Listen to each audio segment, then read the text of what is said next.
Both are dangerous, but the worst one is the messenger RNA injection spike protein that the body then makes.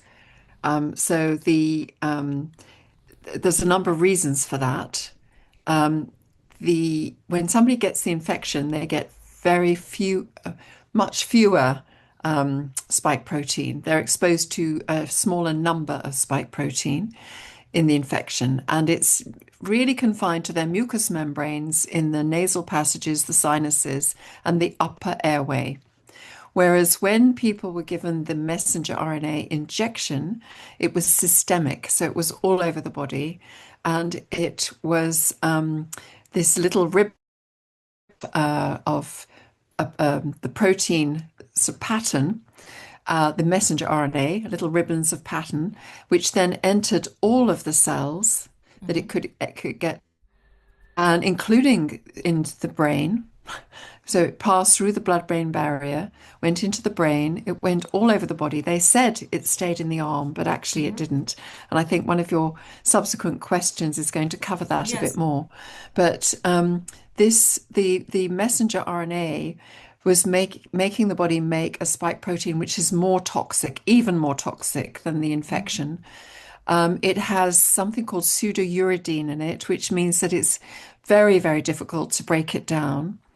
It also has been shown to have a sequence for HIV and for also for snake venom, in Mhm. fact, which is very obviously undesirable to have it in the body. The other thing that happened with the injections was all of the vials that had been examined by several independent laboratories have shown that they contain something called SV40, which is simian virus 40, and that was used in the production of the messenger RNA and is very, very carcinogenic. So it has been shown to be in all of the vials. Plus, there were other contaminants like plasmid DNA in the vials, which is also very undesirable. And the studies that were originally done by the manufacturers were done on the first process of making the messenger RNA. And that's what they were given their licenses for. But then they used a different process to scale up many more vials of the product, and that has not been given a license. That process two, they call it. This production process was the one that enabled SV40 to go into the vials and also the plasmid DNA. So really not a good idea at all. So both are toxic, but the messenger RNA is toxic, systemic, Yeah. and much, much greater numbers. So when, for example, the Pfizer injection was given, it contained 13 billion pieces of messenger RNA, which would then make the body make trillions of spike protein. So this is all, a Yes. disaster.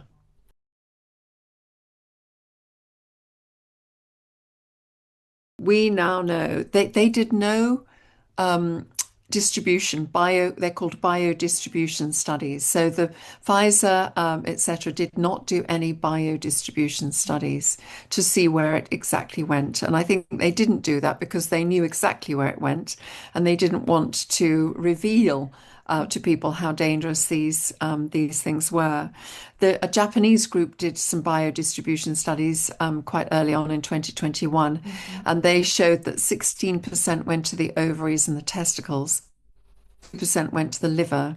And this is an absolute disaster for fertility. We have seen an increase in fertility of 32% increase in all the highly vaccinated countries. So we know that it's affecting fertility.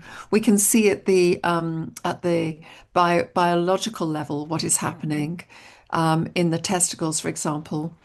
Yes. They the sperm count has gone down and the sperm motility has gone down. And this was demonstrated in an Israeli study, which took some healthy young men in the army who were between the age of 24 and 26, I think. And they did all their sperm count and checked them all before they gave them 2 injections. And then they checked everything again. And they found that there was I think it was, let me just try and get this right, a reduction in motility of 22% and a reduction of sperm numbers of 16% Okay. in these young, healthy men. So obviously, it's interacting in the test with the production of the sperm and the quality of the sperm. We also know, and a paper has been written and is now available for people to read on my Dr. Pyr's Institute website. So if people want to go on to drpyrsinstitute.org and then register, they can then access and this is freely available, they can access the content on the website. And we've put an article there which was written by the head scientist at the augmented NAC Zero Spike team. And he has looked at exactly what happens to the within the ejaculate, seminal vesicles and the semen, what happens in the semen when there is spike protein present. And it's not good news. But the very good news is that augmented NAC will correct that, which is great. And that's the important message, I suppose, for today, really. Yes. It's things, we're under attack, and this is very serious and it's super toxic, but there are remedies. There is, I believe, that the authorities, they gave it a green light in spite of knowing that it had all these detrimental effects. That can only, one can only assume that there is a depopulation agenda at stake, really. That's the only conclusion that one can come to when you look at all the evidence of how toxic these were, how obvious that was right at the very beginning, and how the governments kept promoting them as safe and effective to their population.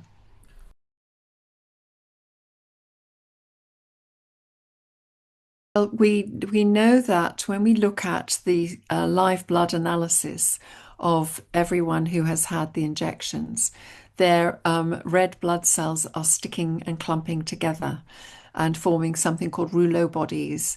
And this is going to have a couple of effects. First of all, it's going to mean that less oxygenation of the tissues will be happening because when you've got clumps of red cells, they can't get through the capillaries, they can't carry oxygen and do their job properly. So we know that, but we also know that there's something called the amyloid beta in the body, which reacts with the spike protein and forms clots, these microclots. And when the microclots gather together, then they're going to form bigger clots. There has been shown to be an increase, a massive increase in cerebral venous cavernous thrombosis. And in fact, a friend of my husband's, they lost their 19-year-old daughter 5 days after she had the AstraZeneca injection from a massive cerebral venous cavernous thrombosis in her brain. She died in absolute agony. It was absolutely terrible. She went to 3 NHS hospitals and each one told her that she was being hysterical and that she should just take some paracetamol. None of them looked with a scan to see what was going on in her brain and to see this terrible, big, large clot forming. I mean, this is the kind of story I hear all the time, sadly. So many people will relate to what I'm saying. So yes, there was the clots massing together, and the increase in clots is causing heart attacks, pulmonary emboli, and we are seeing this very frequently, even 5 years after people have had the injections. So people must I had the injections in 2021. I'm fine. I'm going to be fine. They may well not be fine, and it's almost like it could be a time bomb waiting to go off. And we're seeing it all the time in the news of young people dying, and things happening to them. So, unexplained deaths in fit, healthy people. So, yeah, it's really bad news. There's also reports from pathologists and from undertakers, people who have to embalm bodies, that they're finding these very thick white fibrous clots, which are like rubber. And when they're embalming a body, they usually remove the blood from the body and then put in the embalming liquid into the vessels to preserve the body. And when they go into the large vessels to remove the blood, then nothing comes out. And they often find that it's just full of these rubbery, like casts, like the shape of the arteries and the vessels. And that comes out. And this seems to happen in people's bodies when they die fairly quickly. It seems to form, the blood seems to form these casts. And there's a lot of information and evidence from people with some of these casts in jars for people to see.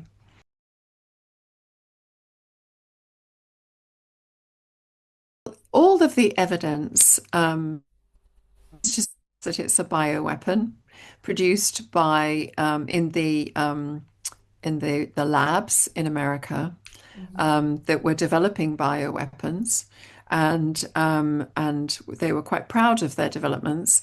And at some point, I think the American public got a little bit nervous about these labs that were gain of function labs, they called them. And so they shipped it over to Wuhan. That's my understanding of it. And then they carried on developing it out there. And in fact, I think it was 2013, the scientist working in Wuhan, which was an American, the lab was I believe financed by the Americans, and this scientist there, she was publishing data and papers in 2013, boasting about the fact that she had made it. Yeah, very alarming. I really think it was absolutely a bioweapon that's been used on the population. And it's sort of almost like the perfect crime. You get everyone to be frightened, and then you say you're something that you're going to inject into them. People come willingly, most of the time, for that injection. Although they did coerce people, they said you can't fly, you can't go on holiday, you can't go to work, you can't do this, that, and the other unless you have them. So they forced people. They took away body autonomy and choice from many people, and then they did that, and then um, they didn't allow people. They also suppressed the treatment for acute COVID, because if you have the treatment for an infection, you cannot have emergency use authorization for the vaccination. So in order to get their emergency use authorization, they had to suppress any treatments for acute COVID, which were abundant. Many of us worked out how to help people with acute COVID and treat it. So yeah, it was really a bioweapon. And in New Zealand, there is some very significant data. A chap called Barry Young, he looked at, he's a whistleblower, and he looked at various bits of data for the government. And when he did look at them properly, he started getting very interested in the rates of deaths associated with certain batches of the Pfizer vaccine. So, for example, there was batch number 1. 711 people were injected in New Zealand with batch number 1. Of that, within months or weeks or even days, there were 152 deaths, which is 21% of all ages. This was not age dependent. So there was a 21% death rate if you were given batch 1. In batch 8, 221 people were injected, and there were 38 deaths, which gives a 17% death rate, all ages.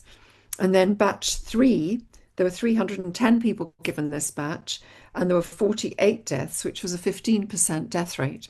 So this is, I mean, unbelievable. He worked out that to get those kind of, for that to happen coincidentally would be 100 billion to one chance of that happening, which is, which just shows that it was absolutely designed to do that. And they knew. Pfizer had to produce a 6 monthly serious adverse reaction periodic report. They have to do that when they release something, a new medication, etc. And it was released and published on the 28th of February 2021. And it showed, this showed that they knew about 1,223 deaths by the end of February 2021 directly. If there were 25 to 50 deaths globally from some new medication, it's pulled. And this was 1,223, and they did not pull it. And it's all there in their documentation. In pages of closed type, listing 1,221 serious adverse conditions caused by the injections. So it is absolutely, they knew exactly what they were doing.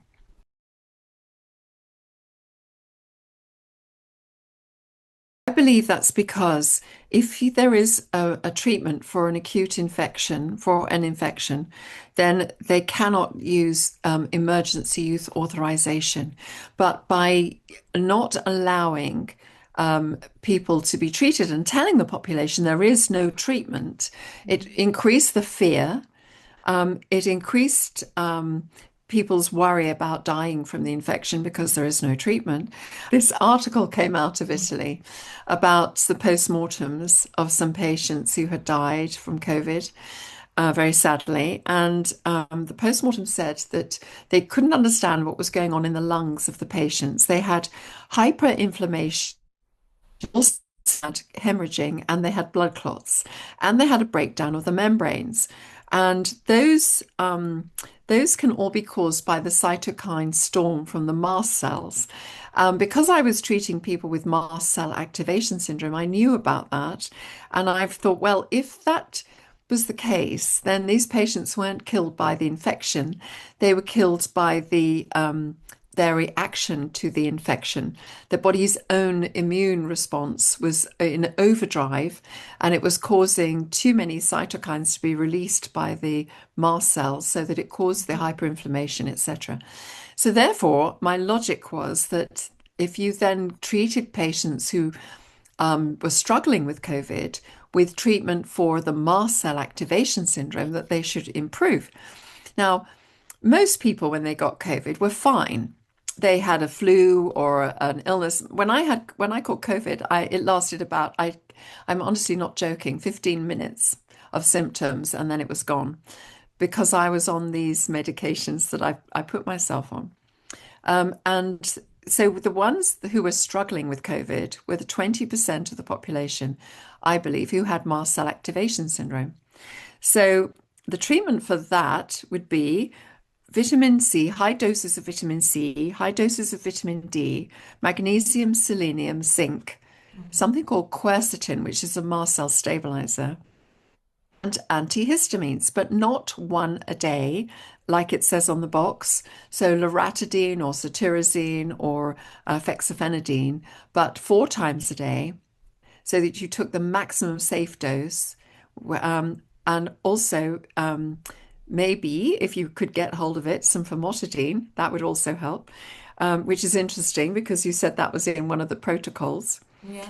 And when I did give people these combinations or ask them, they could buy them over the counter, they didn't Yeah. need a prescription. They started to get better within 4 hours. Some of them stopped coughing within 4 hours. And the next day they would be completely, really on the mend, we say in England, sort of getting better minute by minute. So It worked brilliantly, and I treated about 100 patients like that. Nobody needed oxygen, nobody died, nobody had to go to hospital. A colleague in South Africa, Dr. Shankara Chetty, he came to the same conclusion that I did, and he treated 14,000 patients with acute COVID, and none of them needed oxygen or had to go to hospital or died. And it was simple, basic things that people could buy over the counter. Now, I did let Matt Hancock know about this, and Chris Whitty, and Number 10 Downing Street, and the Royal College of GPs, and nobody got back to me, which was shocking. And at the time, I was very trusting and naive, and so I was horrified that none of them would find out what I was giving people to make them so well. The other thing they were doing was they were trying to frighten people as much as possible. So the messages were repeated constantly. The propaganda advertising campaigns were very powerful. You know, they had things like, if you don't get it, you could be killing your granny, or you could be killing people who you meet, love and meet with, and yet in the same breath they were saying that the vaccines were safe and effective.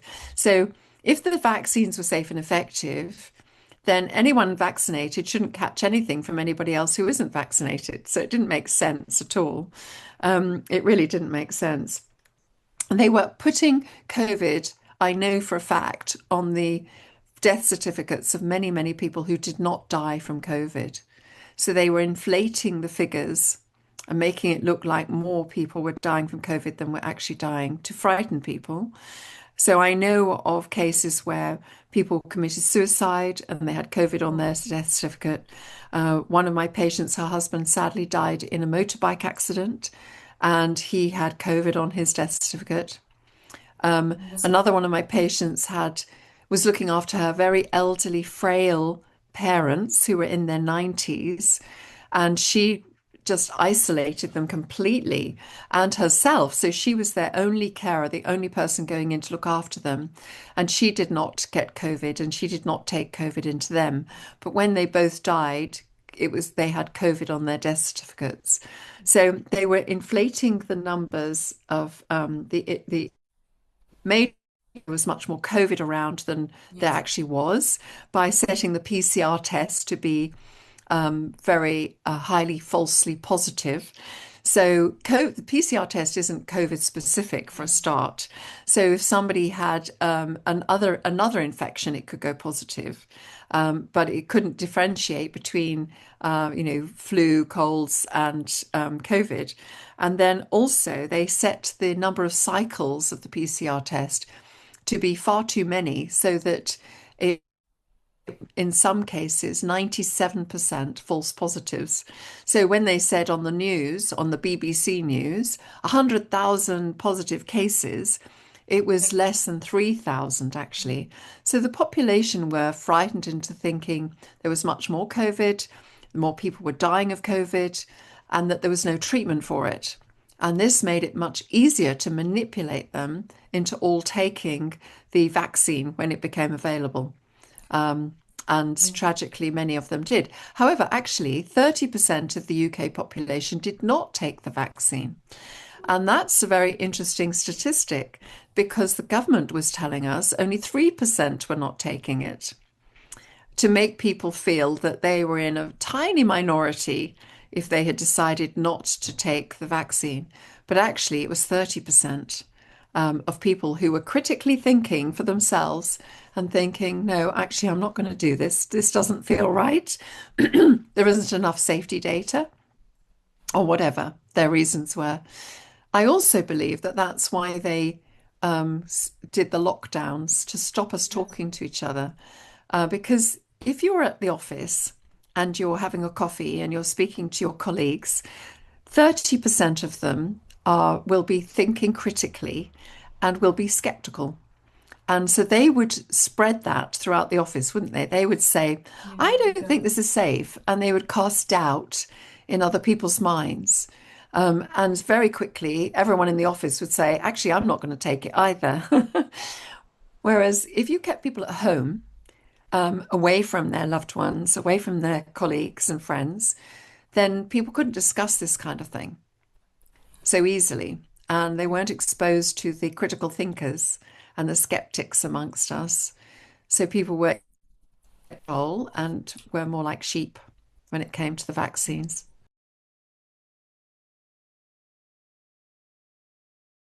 Know that the spike protein interferes with of protective genes that we have that are constantly making sure that we don't get cancer, because we're constantly making cancer cells.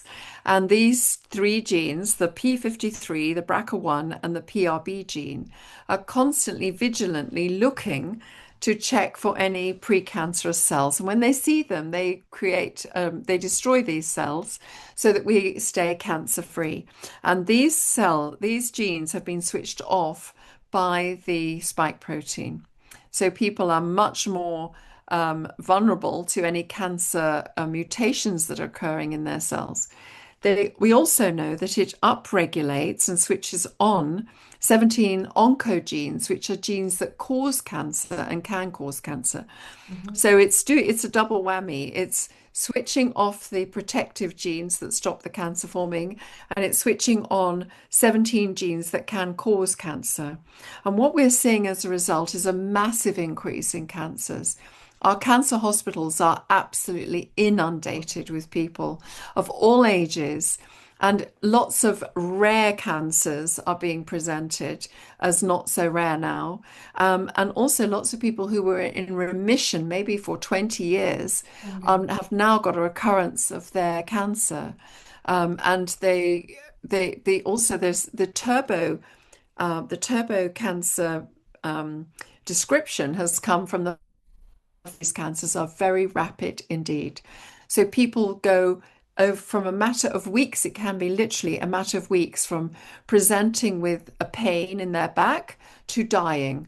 Yeah. It can be literally a matter of weeks, because when they present with the pain in the back and they're seen, often the cancer could be everywhere. It's already spread throughout the body, and it's too late for any treatment, really. So this is something that Professor Angus Dalglish has been talking about a lot, and he's been trying to bring it to everyone's attention. And he says that we have a tsunami of cancers now, but it's going to get even worse as we go forward. And I think that that's an important message for people to realize, that even though they may feel well, if they still have the spike protein in them, they are vulnerable to all of these conditions that can happen. And the Yeah. good news Yeah. is that there is augmented NAC that can clear the spike protein out of the body. And that's what we need to focus on now.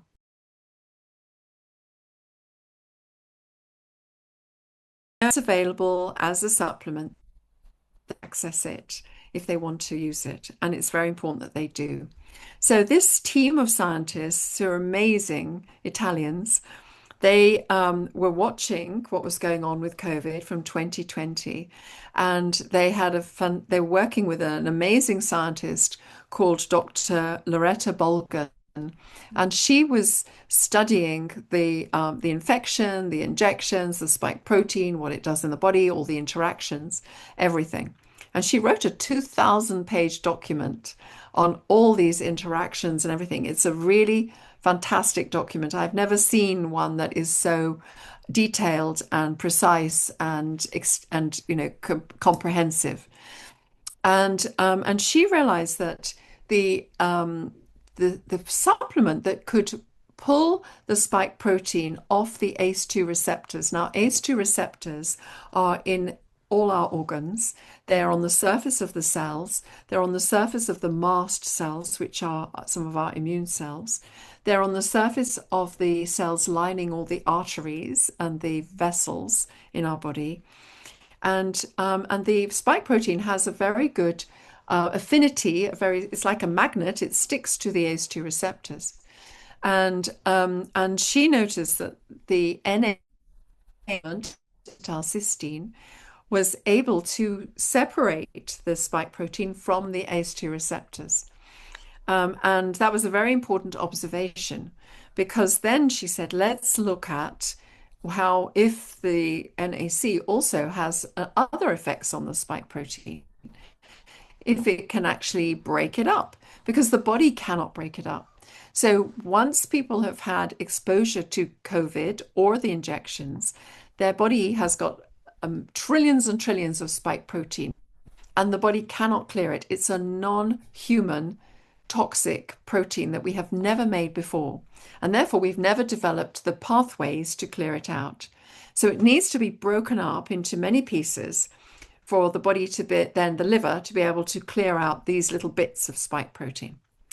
And when they took the NAC, N-acetylcysteine, this supplement, and they mixed it with the spike protein under the electron microscope, they could see that actually it weakened some of the bonds. It didn't break it up, it just weakened some of the bonds in the spike protein. And they were working with some quantum physicists who said, okay, so some of the molecules have got a little bit of a power there, but not strong enough. We can make the molecules stronger by giving their electron excitation stability. So if you have all molecules, all compounds are made from nuclei and electrons and neutrons, etc. And it's all a little bit chaotic. The electrons are moving around and they're, some are going fast, some are going slowly, etc. But if you can give this excitation stability so that they're all the same, suddenly you give much more power to the NAC and it becomes what we call augmented. So the augmented NAC, when they mix that with the spike protein, it entered the spike protein and then it broke it up into many pieces.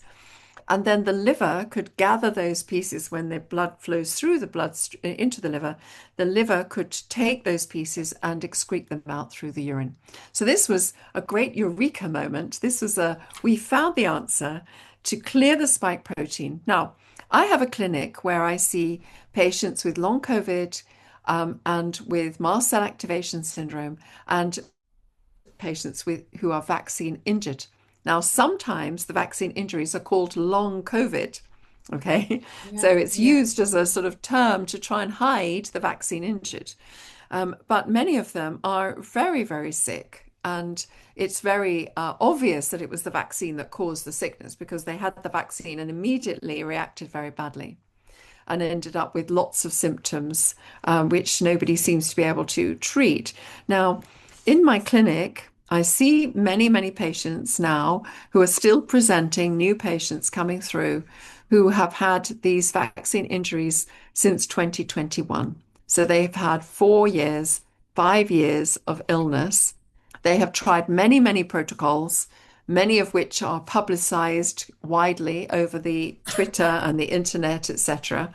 And they still have spike protein in them. When we check, they still have their symptoms and they still have spike protein in the serum, in the exosomes, and in the lymphocytes. And then we give them augmented NAC and replace their previous protocol with augmented NAC, and they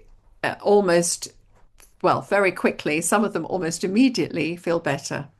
And as they clear the spike protein out, and it can be very dramatic. The improvement can be very rapid. Sometimes it can take weeks, but usually it takes a few days or just a very short time. For the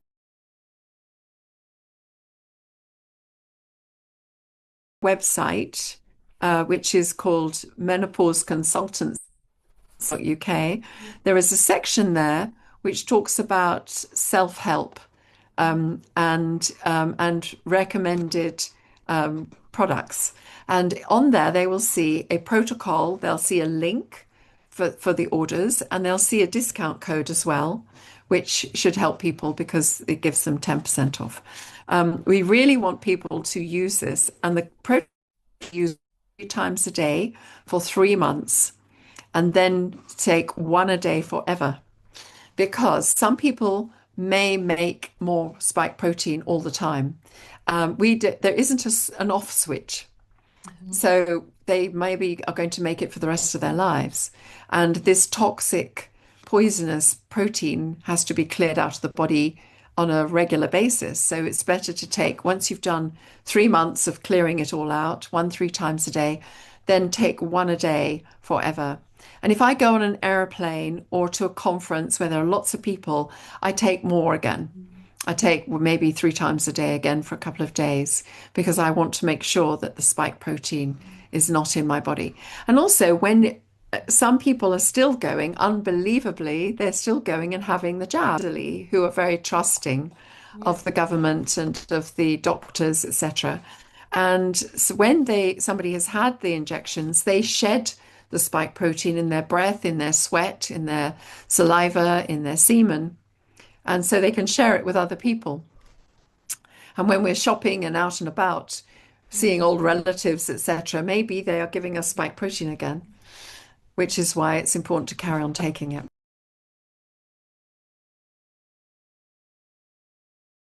It does work for them, but they just have to be cautious. So if, for example, the augmented NAC does a number of things in the body.